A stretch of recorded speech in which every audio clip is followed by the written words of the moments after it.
You turn my morning into dancing. You turn my morning into dancing. Your love changes everything. There's something about your love, something about your love changes everything, changes everything.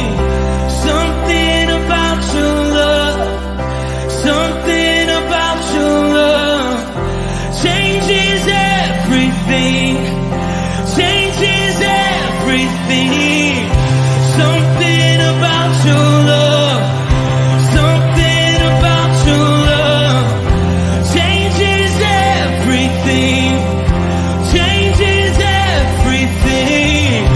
Something about your love, something about your love changes everything, changes everything.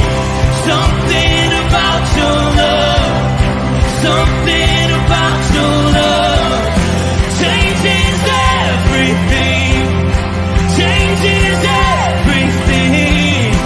Something about your love, something about your love changes every. You turn my morning into dancing. You turn my morning into dance.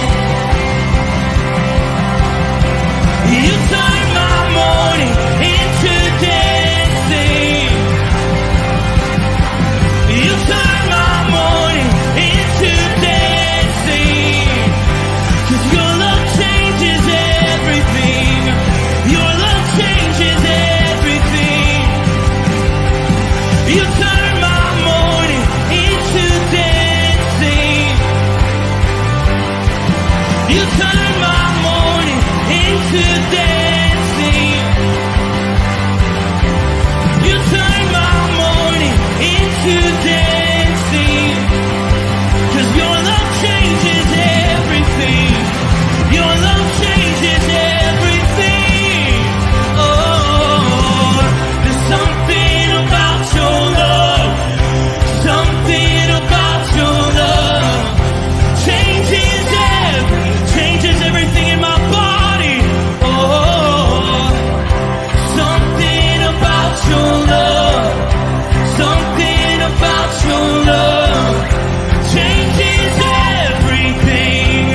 It changes everything. Something about your love, something about your love changes everything. It changes everything. Something about your love, something about your love changes everything, changes everything. Something about your love, something about your love changes everything. Something about your love, something about your love changes everything, changes everything. Something about your love, something about your love changes everything, changes everything. Something about your love, something about your love changes everything. You turn my morning into dancing. You turn my morning into dancing. You turn my morning into dancing.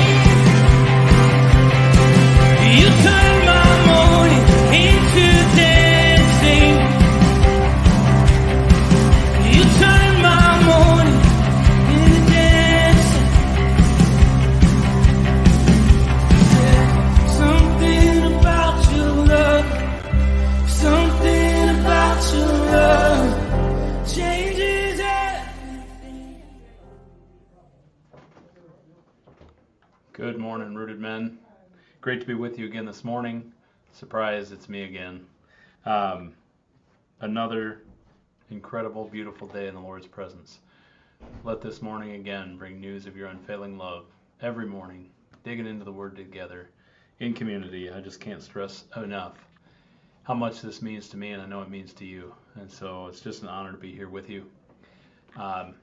Great to just keep digging into Proverbs. You know, this book of wisdom, it's been the same for centuries, for millennium.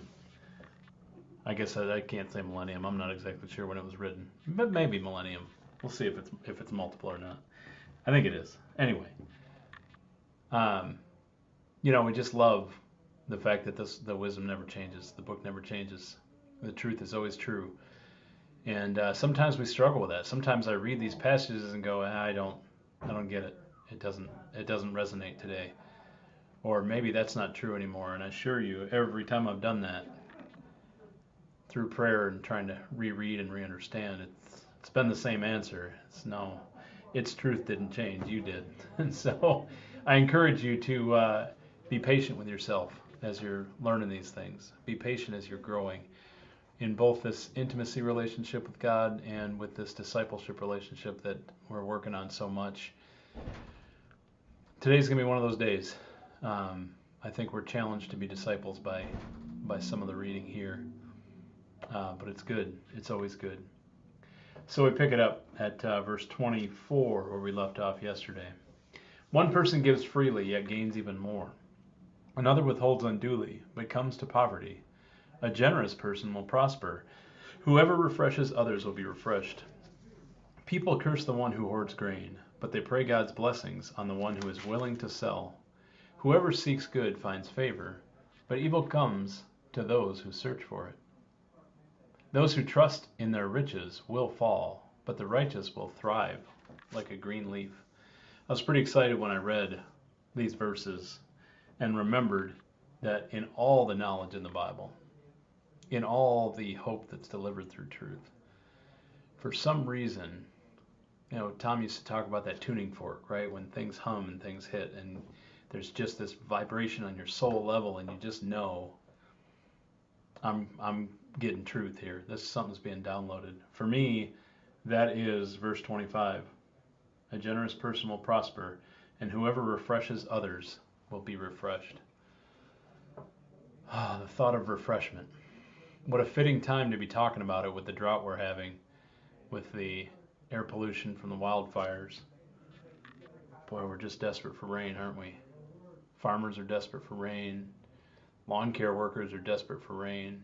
Gardeners desperate for rain. Anyone who lives off the land and grows their own food certainly desperate for rain.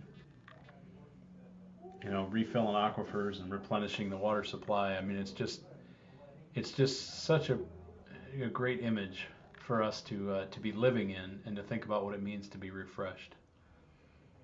I think the reason this hits me so hard, and it always has, is because refreshment is something I have sought desperately in my life. There's so many times where I just feel weary. Some mornings it's hard to just keep going because every day is like a rat in a wheel. Just keep running and running and running. All day yesterday I ran as hard as I could, and I ended up farther behind by the end of the day. And a few of those days strung together, and it gets really hard. Have you been there? Are you there today? I know I've been there too much in my life. Too much I've been weighed down by the everyday nonsense, right? The things we try to keep up with, the things we think we have to do. And so it goes hand in hand with sermons about or messages about the Sabbath and what it means to be in Sabbath and rest and restore. But I think any study in that without the word refresh is lacking. I think, you think about what do we do professionally, right? In the academic world, even in the pastoral world, those pastors who are lucky enough to get days off. Sorry, Tom, you're not one of those for the most part. But they take Sabbath, right? They take sabbatical. Sorry, not Sabbath. Take sabbatical, same root of the word. The same idea. Rest, restore, renew, refresh, rejuvenate. time to step away so that you can be more effective when you come back. To me, that's really where refresh is different from rest. Yes, we need rest. Yes, we're weary. But what we really need is that refreshment. Being refreshed, restored, to be able to start again each day with brand new energy, to be able to tackle the challenges, to be able to take on life in our calling, right? Because it can be tiring sometimes. You know, Paul talked a lot about it. I got a couple verses here from 1 Corinthians. For they refreshed my spirit and yours also. Such men deserve recognition. This was in his writing to Christians in Rome, right, in Corinthians. And then again in Romans, so that I may come to you with joy by God's will, and in your company be refreshed. The desire being, of course, that in his coming they would be refreshed. So this isn't an idea that went anywhere.